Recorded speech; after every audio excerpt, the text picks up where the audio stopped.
آپ علیہ السلام جس چیز کا بھی مزاح فرماتے، اس مزاح کے اندر بنیادی اعتبار سے دو چیزیں یہ تھیں کہ کبھی بھی اس میں جھوٹ نہیں فرماتے تھے، یعنی جھوٹ اس کے اندر نہیں ہوا کرتا تھا۔ مذاق میں بھی مزاح فرماتے ہوئے بھی آپ علیہ السلام ہمیشہ سچائی کے ساتھ کام لیا کرتے تھے۔ ایک ہوتا ہے استہزاء، کسی کا مذاق اڑانا جدا چیز ہے، کسی کے ساتھ مزاح کرنا یہ الگ چیز ہے۔ تو آپ علیہ السلام کبھی کسی کا استہزاء نہیں کرتے تھے، یعنی اس کا مذاق اڑایا نہیں کرتے تھے، بلکہ اس کے ساتھ جو آپ دل لگی والا جو معاملہ فرمایا کرتے تھے وہ ایسا ہوتا تھا کہ جو اس کو اچھا محسوس ہوتا تھا، جس سے اس کی دل کے اندر خوشی داخل ہوتی، اور پھر وہ واقعہ گویا کہ ایک سبق اور ایک رہنمائی کے طور پر آنے والوں کے سامنے بیان کیا جا سکتا تھا۔ تو ان باتوں کو پیش نظر رکھنا یہ ضروری ہے۔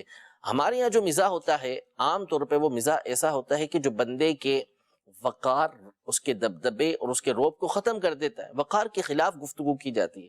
حالانکہ ہر مزاح یہ وقار کے خلاف نہیں ہوتا، یعنی بندے کی جو پرسنالٹی ہوتی ہے اس کے وہ خلاف نہیں ہوتا، لیکن عمومی طور پر ہمارے یہاں جو مزاح برتا جاتا ہے، مزاح کیا جاتا ہے، اس کے اندر یہ بات پائی جاتی ہے۔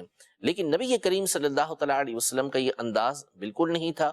جب آپ کسی سے مزاح فرماتے بھی تو سامنے والے کے دل کے اندر اور نبی کریم صلی اللہ علیہ وسلم کی محبت بڑھ جایا کرتی تھی۔